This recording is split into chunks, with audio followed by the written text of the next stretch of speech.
Welcome to another episode of the State of the Bulldogs. Blessed with back-to-back quad boxes, Grant, just you and I tonight this week. Big week, though. Women's soccer fell at Florida State as expected, but at halftime it was a game. Florida State only up 1-0. We got a coaching search on the football front. And Grant, well, I think we have a basketball team. Pretty exciting last 7 days of men's hoops. But let's start with football first. Grant, you published the hot board, which we've received intel may or may not be fairly accurate. Granted, when we were throwing up names, it wasn't that hard to find some pretty quality candidates with some connections to Birmingham or Samford. I mean, Bill Clark was probably the lowest hanging fruit. He was probably sitting on the ground. It was so low. But by a guy like John Gross, a looser connection, but still fairly obvious with a couple quick Google searches. But Grant, talk to us. Dream candidate, Jimbo? Or, if you were the AD, if you were Martin Dune, who would you be picking? Yeah, speaking of Martin Dune, he spoke to media last Tuesday when Hatcher would normally have his media day. Martin took over and spoke for about 20 minutes on why he made the change. Basically, Samford, as we talked about, after we talked about over the course of the year, Samford is just not competitive. You get blown out on homecoming, you kind of have to make a change at that point. 14 points. Again, we talked about this during the instant reaction, but Martin kind of talked about what he's looking for in the job when it comes to knowing the community, knowing the kind of the area around Samford. And then he just said he was working on. He has one factor when it comes to deciding a new head coach, and he wants a coach with head coaching experience. He used the basketball analogy. It's tough making those decisions when you're moving just 18 inches from the assistant coach chair to the head coach's chair.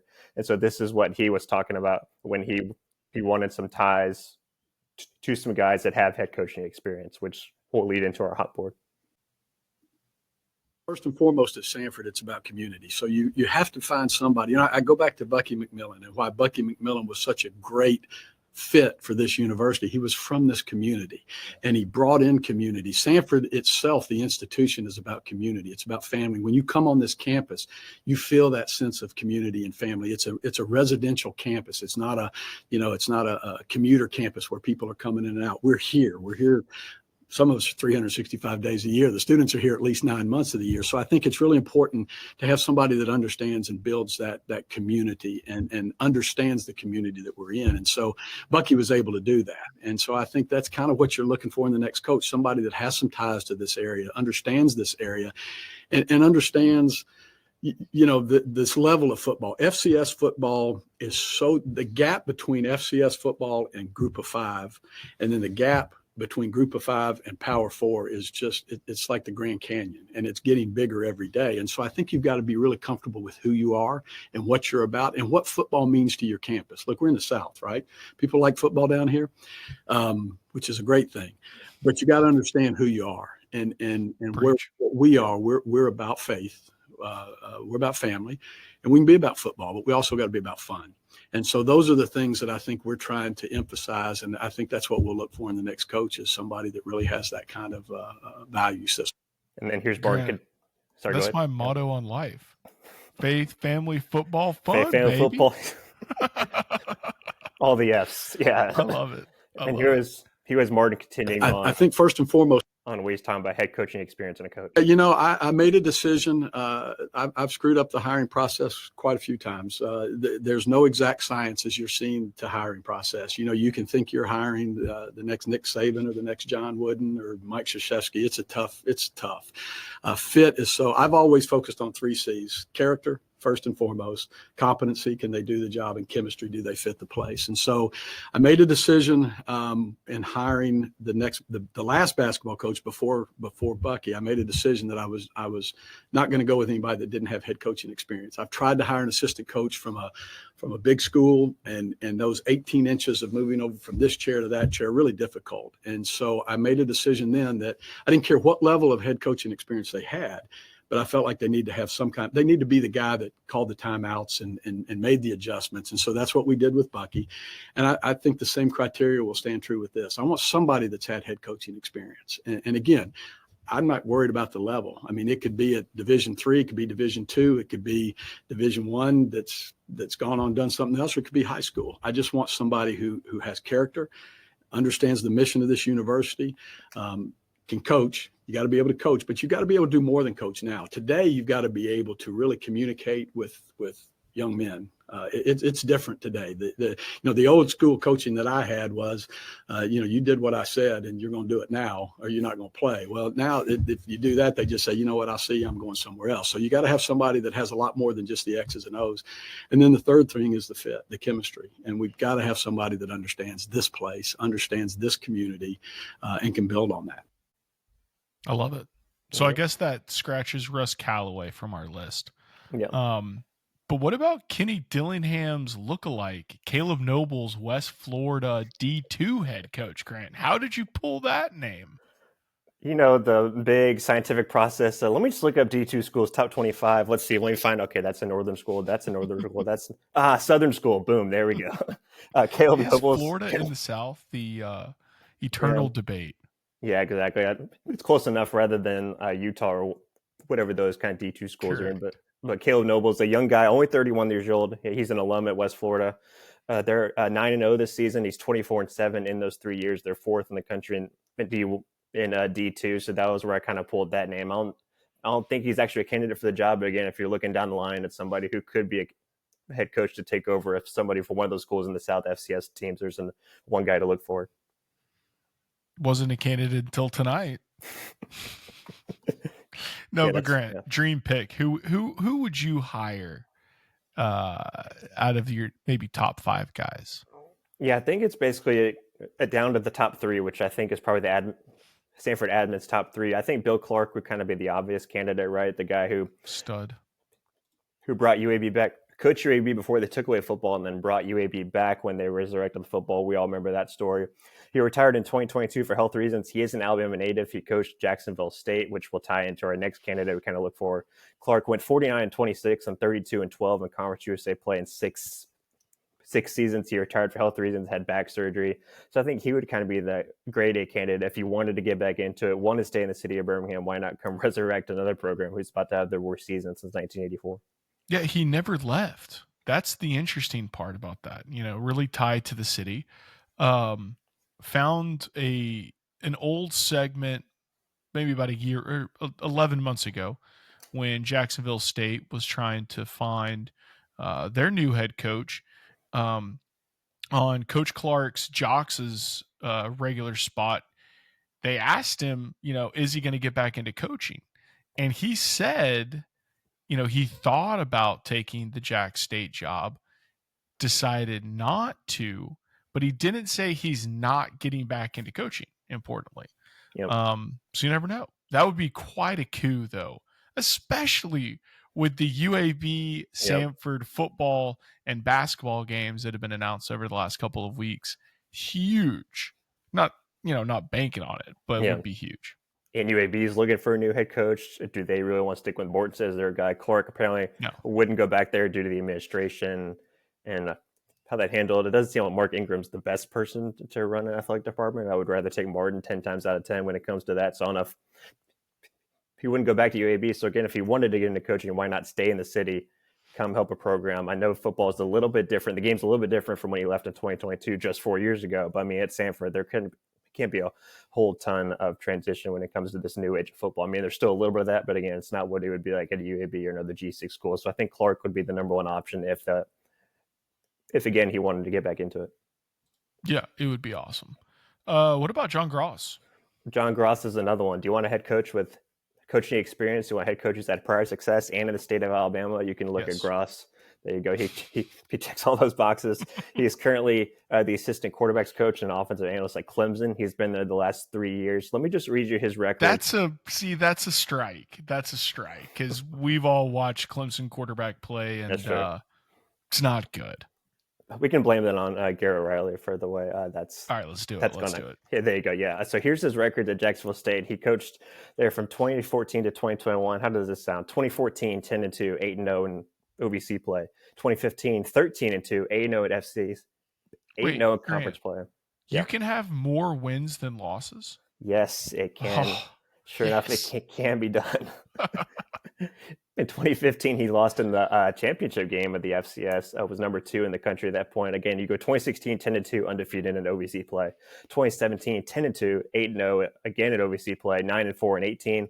A little bit of a down year in 2019, a 6-6, and then obviously the COVID short season, 10-3. Made the playoffs again. That's 5 FCS playoff appearances with all those winning the OVC.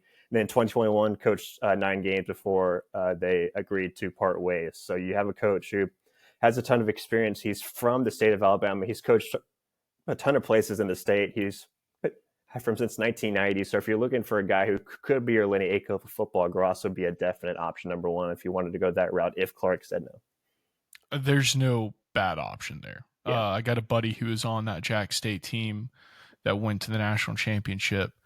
Loves the guy. Kind of the wild card. This would really be the Bucky of football. Robert Evans, Vestavia High School football coach, definitely on the younger side. Has Vestavia playing well? It doesn't seem like we're going to be going that route. mm-hmm. Like just the feeling of what Martin's sending out. Yep. But still local, young, good.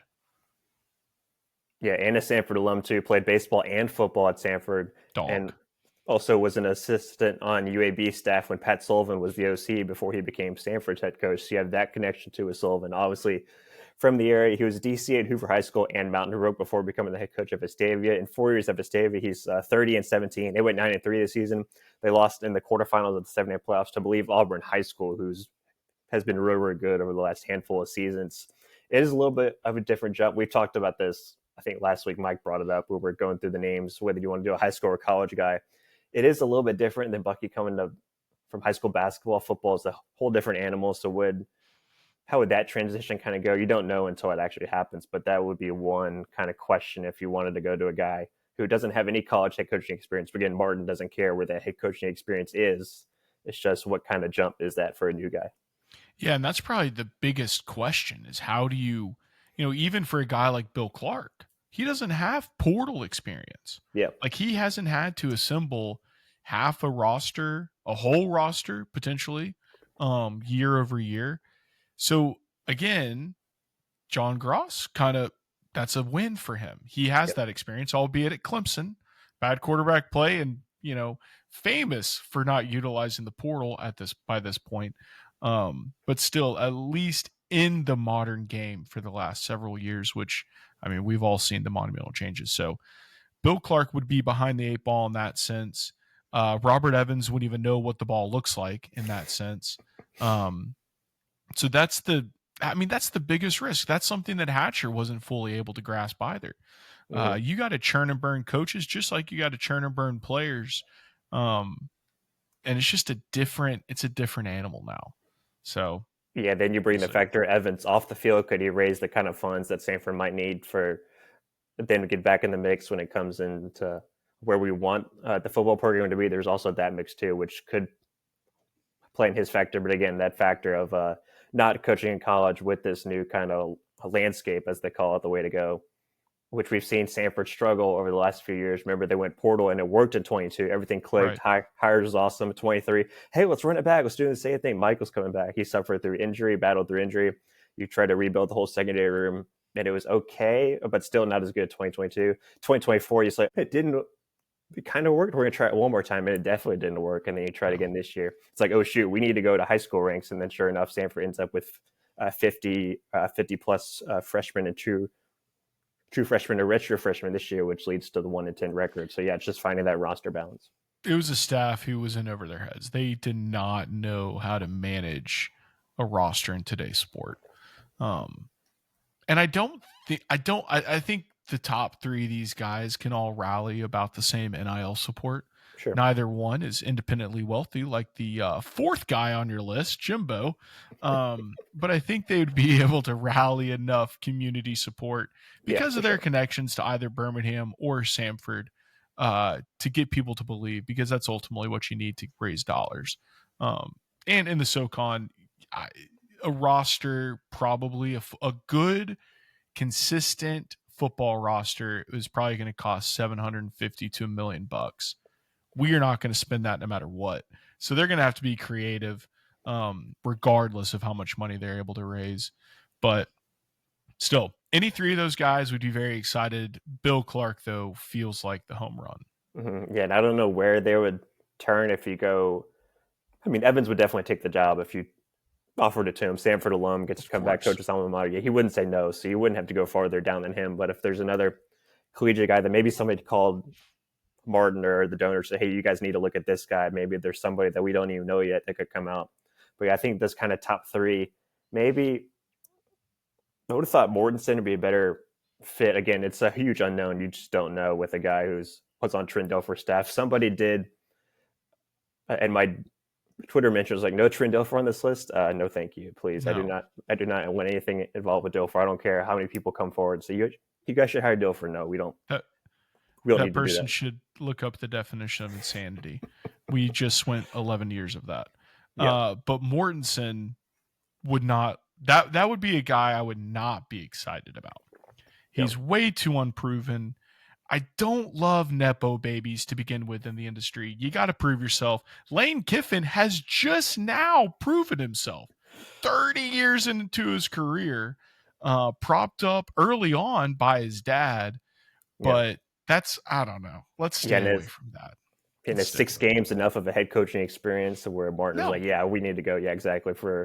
I mean, he won his first game, obviously, but that's just the lightning in a bottle. The UAB's obviously struggled to going 1-3 in his tenure. They'll probably go 1-5 to finish the year. But yeah, yeah, let's get some tread on those tires a little bit, because I mean, frankly, that's the risk of this hire. It's not make or break for Samford football going forward.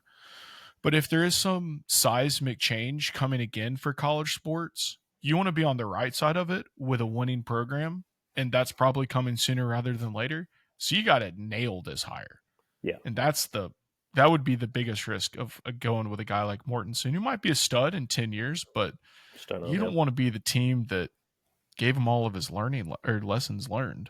Yeah, that's where Stanford basketball was when Padgett was let go. Benny Seltzer before Padgett. That's the coach that Hatcher's talking about hiring Seltzer for an assistant head coach of Stanford for 2 years. Just a disaster. He had guys transferring out before transfer was even a thing. I remember back then he had to sit out a year. Remember when that was still a thing when he had to do that? And guys were just like, peace, I'm getting out of here. Yeah. You hired Padgett was just on that staff, and Martin basically had to, like, if Bucky didn't work, he might have been out of a job, like the way that his basketball program wouldn't work, and he hit obviously with Bucky, which is where he does it. He has more job security now, obviously, with the new extension he signed and the big title through 2029. So it's not that same factor, but that's where that Bucky kind of came in. It's like, let's push all my chips in, pun intended, and find a way to and hope Bucky can kind of take over this program, which he did, and now he's in College Station. Yeah, I don't think for Martin, I don't think that this is a make or break hire for him. No. Professionally, he can afford to whiff on this one. I just think as a program, you cannot whiff. You can whiff every now and then, but coming off a 1-win season, a 4-win season the year before that, like you gotta hit it good, you Yeah. know? Yeah. Maybe and not even championship. It's just like somebody that can bring some stabilized or some stable seasons of like 7 wins, Mm-hmm. 8 wins. Yeah, just stay competitive. Yeah, that was the key. Exactly. That was the key word Martin talked about, competitive. Why he made the change now. Samford, obviously, we've talked it all and bemoaned all year. They can't score points, can't do this. In fact, in preparing for my interview with Texags this morning, talking about Samford Texas A&M game, Samford this season, they are last in the country in sacks allowed with 56, and they are tied last in the country in the amount of turnovers. So it's like for this offense, the way averaging 15 points per game, they averaged 32 in the 2022 season. Just again, we talked about this in the reaction pod, but yeah, just looking that up, even more mind blowing to how bad it's been. Yeah, Grant, how was Texags? I'm gainfully employed, so I was unable to tune in. But tell us. Okay. I mean, that's pretty sweet. They probably have the largest college fan audience of any, similar broadcast like that or some similar outlet like that. Yeah, it's pretty So how impressive. was it? I am also employed. I can just find a way to sneak away and do a quick 10-minute interview and then go back to work. But I didn't even mean to throw you under the bus, but yes. yeah, for the record, when I get out there, I check my LinkedIn. I'll be speaking at Samford in a couple of days for a class. Anyway, yeah, it was fun. They reached out, emailed us, and you asked if I wanted to do it. I said, yeah, sure. I kind of like when we've been able to do this for Baylor, did the same thing. Auburn did the Yep. same thing last year as we kind of keep growing and Kansas for growing. the tournament. That's right, Kansas radio tournaments. Yeah, Samford kind of gets more on the map. It's good to take these kind of opportunities, even if, like, you asked me in college, you want to do this? They'd be like, nope, no, thank you. I'm fine just sitting back and waiting. But now it's like, screw it. We just need to get the word out on our You're a website. Big J journalist, Grant. Exactly. Yeah, we gotta bump that up. So yeah, it was Okay, so cool. you called in, Mm-hmm. and so that no video at all. No video. Well, we tried video, and then my connection was bad, so we just went audio. So Gotcha. yeah. Didn't know the Wi-Fi out in College Station was that fire, but I guess Yeah, it is. Yeah, I don't know. Yeah. All right, so what did we talk about? How much Samford's going to win by, or Yeah, exactly. I how was many talking to freshmen for A&M are going to see the field? yeah, I was talking to somebody else about this. I hate, like, even Baylor, because so they're jumping in. They don't know much about Samford or anything other than the record. So he's like, "What?" His last question: "What kind of positives can Samford take away?" It's like, can we Survival. can we find the end zone? How does the check clear after the game? Like, No. like, I don't know what else to say at that point. It's not their fault, but again, they're just asking, like, what kind of things can Samford take away? I mean, it's the last game with a new staff, with an old staff, new staff coming in. So yeah, just kind of shed some light on a couple players. So it was fun getting out there for a quick 5-6 minute interview for their live YouTube show. Then there'll be some written content too on their website coming on the next day or so. So Yeah, I didn't realize. So Texags and Orange Blood, the Texas equivalent, or Orange Bloods, I don't know. Yeah, Bloods, yeah. Or Blood Orange, I don't know. Who cares? Yeah. But they do a live radio show or YouTube show every day. Yeah, I didn't either. It's like Jocks, but just for A&M and Texas. Yeah, Texas Texags, they do show every weekday from 8 to 11. It's crazy. Shout out David who runs that show. Obviously, Billy Lucci is the owner of that company. Also, if you're doing a show 8 to 11, is your target audience like retired Aggies? I don't know. Like, that's an odd time, no?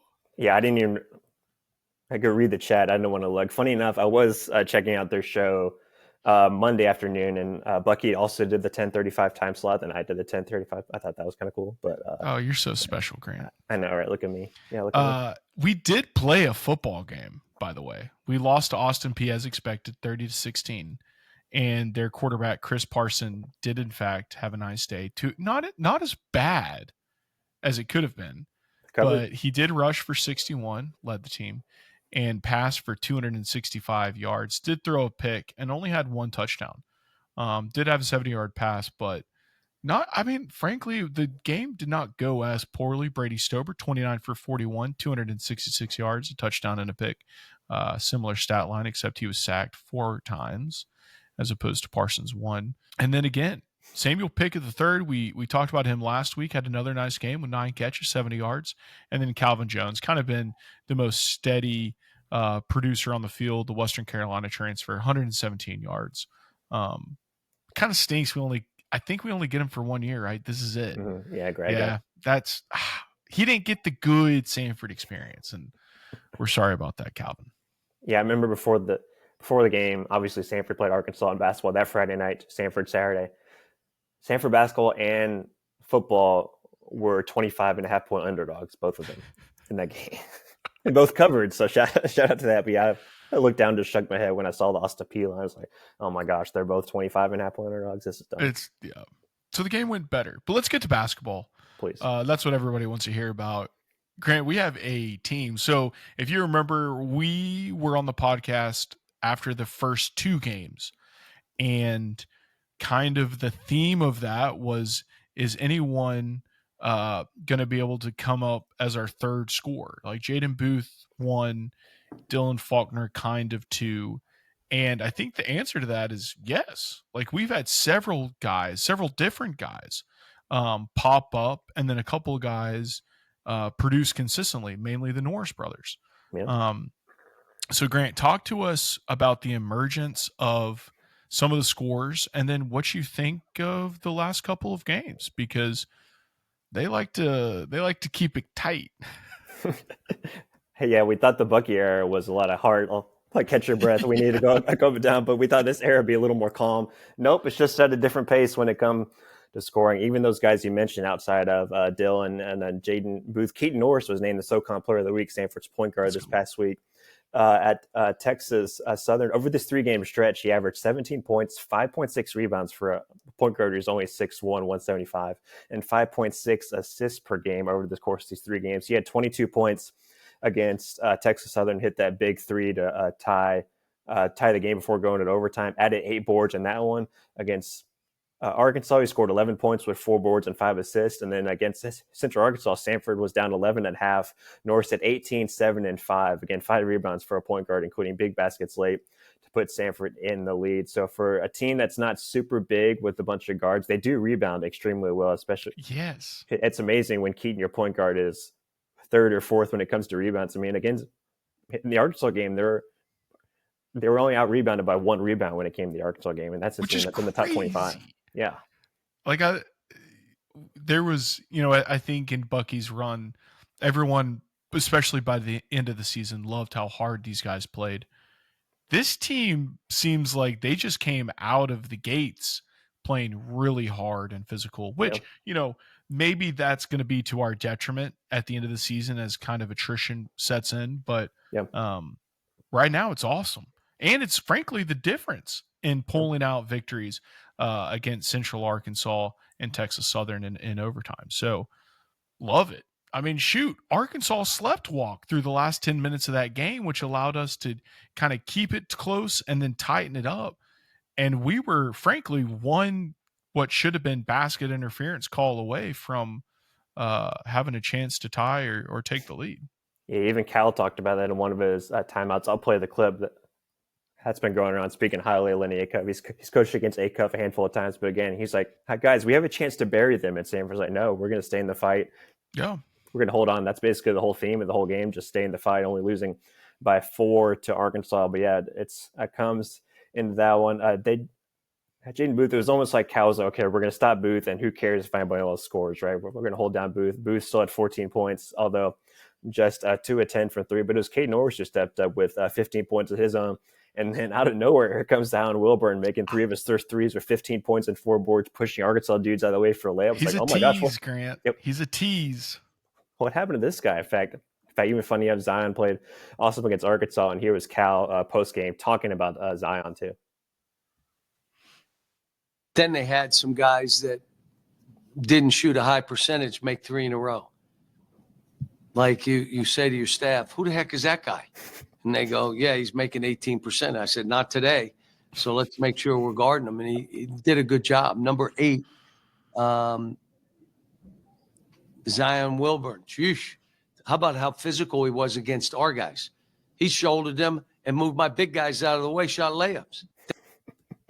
Yeah, it was awesome. Who is this kid? Where did he come from? But also, where did he go against Central Arkansas? 0 points, 2 turnovers. Yeah. You see the flashes, Grant.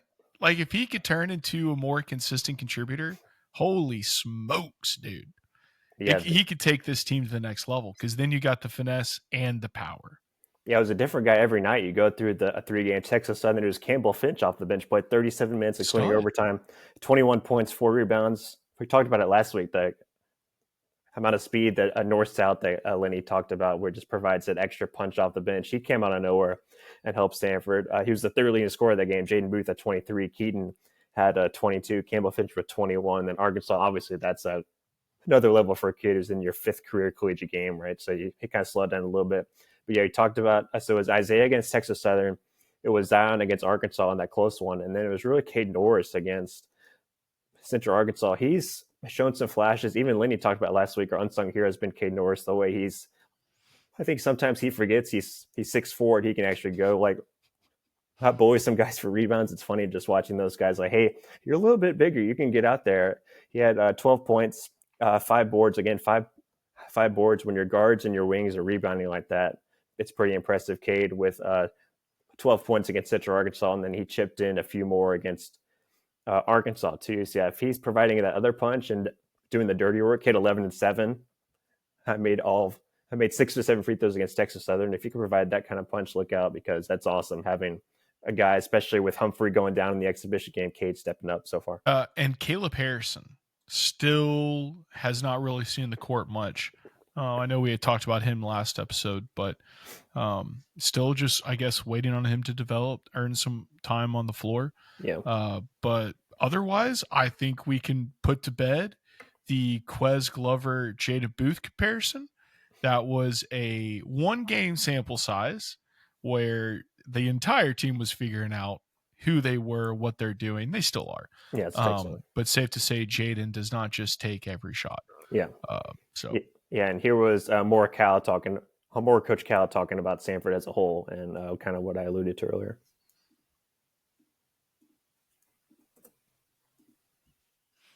And let me tell you, I've coached against Lenny. He's a heck of a coach. And offensively, what they did and controlled the tempo, we were trying to take them out of stuff. They just keep grinding and doing their thing. And they played 2 days ago. And I believe they went to overtime. And they had that kind of energy and effort. It tells you about their coach. I mean, Lenny does a great job. I mean, he does. They control tempo the way they move it. You could pick up and play that. We could never speed them up. The runs we made, we'd come back and let up on defense and get beat on a backdoor and a 3. I got to call a timeout. Are you kidding me? We're ready to bury them. Let's go. Well, Lenny never let the game get away from him. They had a chance till the buzzer to win the game. And he's going to do fine. That offense is really hard to guard, and they bought in a short period of time. So they're going to be good. Look, all you can ask for is a team to be proud of week in, week out. We lost that with football. We have retained that with basketball. 3-2. We got Florida Gulf Coast coming up. Interesting.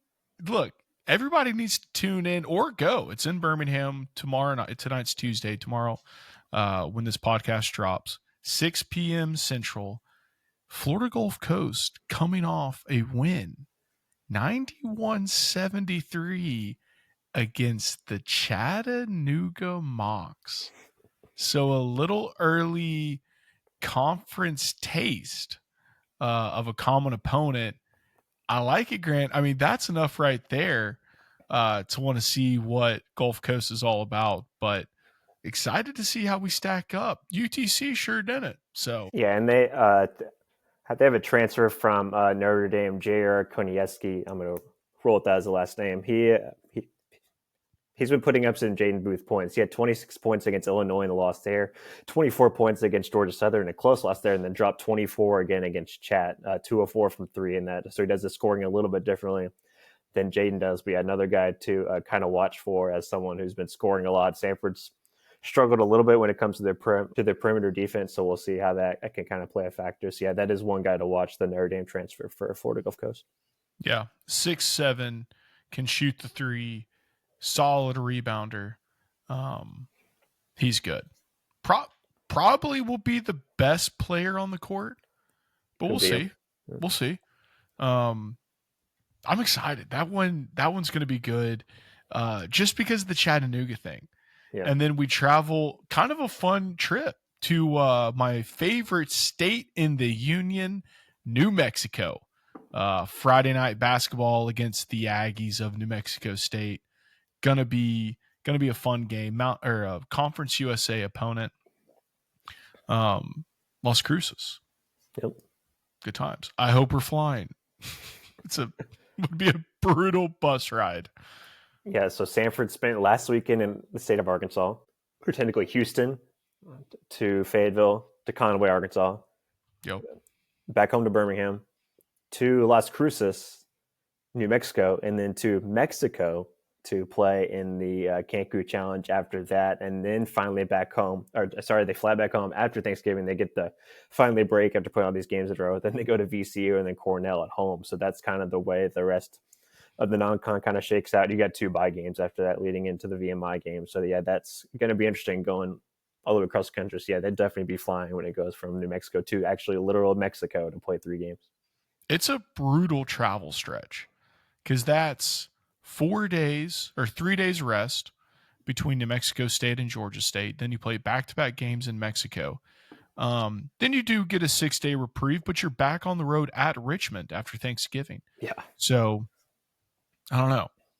Right. And then right back home at Cornell. I think that's probably the hardest part of that. Now that I'm looking at that again after you said it, the at VCU Friday, home against Cornell Sunday, coffee and Christmas sweaters theme game, Grant. There you go. Pretty fun. Might need to drive over for that one. Yeah. Yeah. And VCU just took North Carolina, took NC State to the brink last night too. So VCU is going to be really good. Nice. And we get to see Utah Valley again, which will be fun. But yeah, basketball team is rolling. On the women's side, we dropped the game to Florida, understandably, but beat Florida A&M 77-57. So we go 1-1 in our Florida tour. Brianna Rivera led the team in points with 15, or I guess tied with Kaylee Yarbrough, and then Carla Baguda, Grant? That'll fly. Yeah, that'll work. Was the third leading scorer. 6'2" freshman from Spain. Kind of fun. Yeah, you like got a little international pipeline right there. You got 2 freshmen there with Baguda. That's right, Kaylee. Yeah, Kaylee dropping 15. Yeah, it's going to be a super young team. It's a weird team, and I asked Matt Wise, head coach, about this, and the Dogs After Dark. You basically have a whole bunch of freshmen and then like 3 seniors. That's basically your whole team, no one in the middle. So it's going to be really interesting to see how they kind of gel. And with signing day this past week, they signed like 5 more freshmen. So next year's team is going to be even more young. So yeah, building a program is what you want to see. So. We're going to have like an entire episode dedicated to the signing days. Yeah. Because we had baseball, women's basketball. And I want to say there was one more sport. Yeah, pretty much everything but football, basically. Men's basketball too? I didn't know I didn't know they still had deadlines on the men's side of any of these sports. Yeah. But yeah, so no episode next week for Thanksgiving. We'll take Thanksgiving off. We'll jump right back, be able to talk about the Mexico, the Cancun Challenge. There you go. And then I guess we could probably sandwich the signing day information within that one, or maybe just carve out. I don't know. We kind of got to clear our plates before conference play begins in basketball, but we have until the new year for that. So we'll figure it out. Was that a Thanksgiving pun there? Clearing your plate? Or no? It wasn't, but it can be. There you go. Grant, to end it, that's what I'm here favorite for. Thanksgiving food. What are we excited to eat? What does Mama Gardner make the best?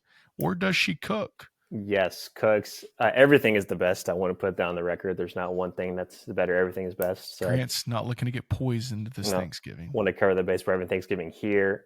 So, yeah. I'm pretty basic when it comes to Thanksgiving. I don't do anything super extensive. So I just like, as long as I have mac and cheese, a good mac and cheese, I'm set. I think my sister-in-law, Maddie's going to be making that for us. Yeah, anything, like as long as there's mac and cheese, I'm fine with everything else. I'm not picky at all when it comes to everything else. I'm with you. Mine is definitely a homemade pecan pie. Okay, and I mean, I use the term homemade lightly because you do use Caro syrup, which is a highly processed food. But that's, the simplest ingredients, easy, and it tastes so much better than store-bought pecan pie. Mm-hmm. And there's only one way to say that, and it's pecan. Pie, so it's not pecan, it's pecan. As my grandma's old friend used to say, pecans are what you put under your bed at night. Just say pecan, brother. That's good. Yeah, we needed a Meemaw reference. Also, another pod, maybe there's a football coach announced there too. We could have to sprinkle in. If a football coach is announced between now and after Thanksgiving, we'll have an emergency podcast. to introduce John Gross as, whoever is the next head coach. Yeah, whoever it could be. But yeah. No, we're excited. I mean, that's the fun of a coaching search, is the unknown. We'll see if could be. And we'll see if our big time sources come through on that. We got to hit the phones. We got to make sure we got everything dialed up. So we got to make sure we have the reaction pod ready to go in case any. Well, I talked to Jimbo earlier, and he said he's out. So, which is a bummer because he came with about $30 million in NIL. I think we could have run train through the FCS. Yeah, that $7 million a year you get from A&M. Why can't you just sprinkle that over the Samford budget? And Sam Levitt enters the portal and commits to Samford. Bro, we got Sam Levitt, a quarterback, Cam Coleman, a receiver. We're going to win a natty. This is incredible. Let's go. Save us, Jimbo, please. Cam Coleman to Samford would break the internet. It would be bigger than when Travis Hunter committed to Jack State. Yeah. Oh, on Which was still huge. Yeah, TechSec show that they asked me to. You think Jimbo would come down for the game? I said no. That would be pretty funny if he just showed up to Trev Albert's AD's box like, "What's up, guys? How's it going? I'm back." But Jimbo will be at the game. He'll be there. Oh, 100%. His son's on the team, and it's his former team. He's there. Yeah, he's there. Does he just show the direct deposit on his phone to get in? Does he need a badge or what does he need? Grant, he's gonna be incognito. There you go. Maybe. Maybe. I don't know how incognito, easy for me to say incognito he could be, but yeah. Is it fair to say A&M is like the BYU of the secular world? They have all the money. Is that what you did? And they're very nice. They are very nice. Yeah, I've got a lot of Aggie cousins on my mom's side who are also very nice. I don't know if that's just because they've been beaten down by the reality of college sports over the decades. Only if South Carolina could have scored 1 point in the second half on Saturday, would have won. So dumb. Pour one out for Coach Beamer. It was a brutal week for some squads in the SEC. Beamer was so happy too, running out the field at the end of the first half, cheering, "Yeah, let's go, we're back," and then doesn't score in the second half. Hey, Auburn were state champs by just being off this past week. So. Yeah, go now Mercer. They have the chance. Yeah, go Mercer. Ruin. Yeah, that's what a turn of events that is. Oklahoma's the state champs of Alabama, beating Bama and Auburn again. Back-to-back years. Yeah, and then Bama has to go to the Plains on Saturday night. At night. When they announced that as a 6:30 kick, Bama Twitter melted down. Yeah, they're like War Eagle. Yeah, they're exactly. Yeah, we're screwed. But yeah, we'll see. Yeah, no, they're gonna roll as long as Jackson doesn't play. I think they're good. Well, if Jackson Arnold plays, Alabama by 50. Can Mercer cover this weekend against Auburn? Yes. Okay, so that's an interesting game that we haven't talked about.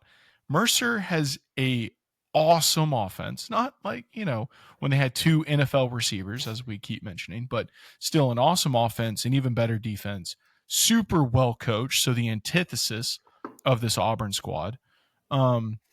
They're going to get it destroyed along the lines of scrimmage. Yep.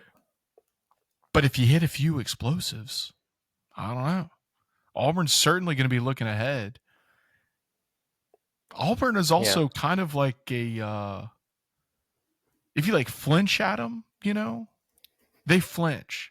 So if you just get them thinking a little bit, I think you can beat them. That would be awesome, though. Would never cheer for Mercer, at least openly. No. Yeah, openly. But if they were to beat Auburn, holy moly. Yeah, for content, if they beat Auburn and then Jacobs and Agatha, the quarterback, they goes looking for apartments in Birmingham because they're going to go be at UAB next year. Oh, speaking of Mercer, I found a Mercer fan podcast last night and wanted to share it for any random Mercer fans that might tune in. I know there's a few other schools because your schools don't have anything like this, which is sad. But it's called Hometown at Chris Hatcher, Macon, Georgia. Look, the guy can come up with a better name, but we shouldn't bust him too much. 5-Star Podcast by Max, it's hosted by JB Morgan, and it's just him. It's a short 15-minute episode each week. Started it this year, similar to us, right? Started it during a fantastic run by the football team, the power of football. Yep. And he just talks about Mercer. Might have to have him on the podcast next year for football season. If he covers basketball, we'll have him on here for basketball, and then certainly baseball. So I don't know. We'll see if he covers other sports, but 5-star podcast from Mercer. Check it out. Yeah, all it takes is headphones and a laptop, and you're good to go. Yeah. Grant, anything else? Samford, as I talked about, is given to the most sacks in FCS, and A&M has the most sacks in FBS. Is that fun? It's going to be a bloodbath. If they just put Cassius Howard there at D tackle, can Samford block him 5-on-1? No, that's not good. No, we're toast. This is a bring your kids, enjoy the popcorn, sit back and relax and watch your JV squad roll. I just want to follow the Texas A&M police Twitter account, and just that'll be my entertainment for the game, just seeing what happens there. Dude, a whole lot of nothing. I mean, it really is going to be the family-friendly weekend against the Dogs. It's probably going to be the cheapest ticket all season. Again, similar to the BYU crowd, there's a couple Aggie families out there with more than 4 children. So this is the game. This is the game to go to. What do you think the spread's going to be? 60, 58. I mean, I think it depends on how good A&M's backup quarterback is. I have no idea who that guy is, but Marcel Reed is not going to see the field. So however much he can connect to whatever freshman that they throw out there. Yeah. Imagine our guys trying to cover Craver and Concepcion for a whole game. That'd be what, 95? I mean, do you think they'll play?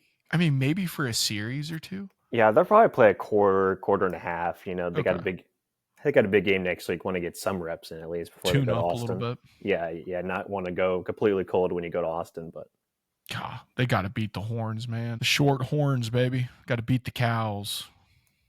And then A&M Thanksgiving's a loaded slate. Yeah, but then A&M basketball needs a win too after dropping at home to UCF with a couple guys down. They need some they'll dubs. Figure it out. Yeah. We've watched buckyball start slow plenty of years. Yep. But it is a little different. It's not just how can you win the tournament. The season actually matters now. So yeah, exactly. Yeah, you don't have 31 games to prep for one weekend. 30 practices. Yeah, basically, yeah. Yeah, but he'll figure it out again. It's only year one, whole new roster, but yeah, go once, make the tournament, and if you don't do that, we've seen it before, win 6 games. Samford gets bowed out. Someone mentioned to me the other day, Samford, when they got bounced the first year of the COVID game in the presser, it's still Zoom, and Bucky's like, we're going to come back and we're going to win this thing. And I'm sure everyone's looking around like the team that was like the 9th seed, they're going to come back and win this thing. And sure enough, they came back in a couple years and won. They did. Yep. All right. Well, on that note, State of the Bulldogs is out. Hope everybody has a fantastic week and Thanksgiving. Get out to see the Bulldogs play against Florida Gulf Coast and go Dogs, baby.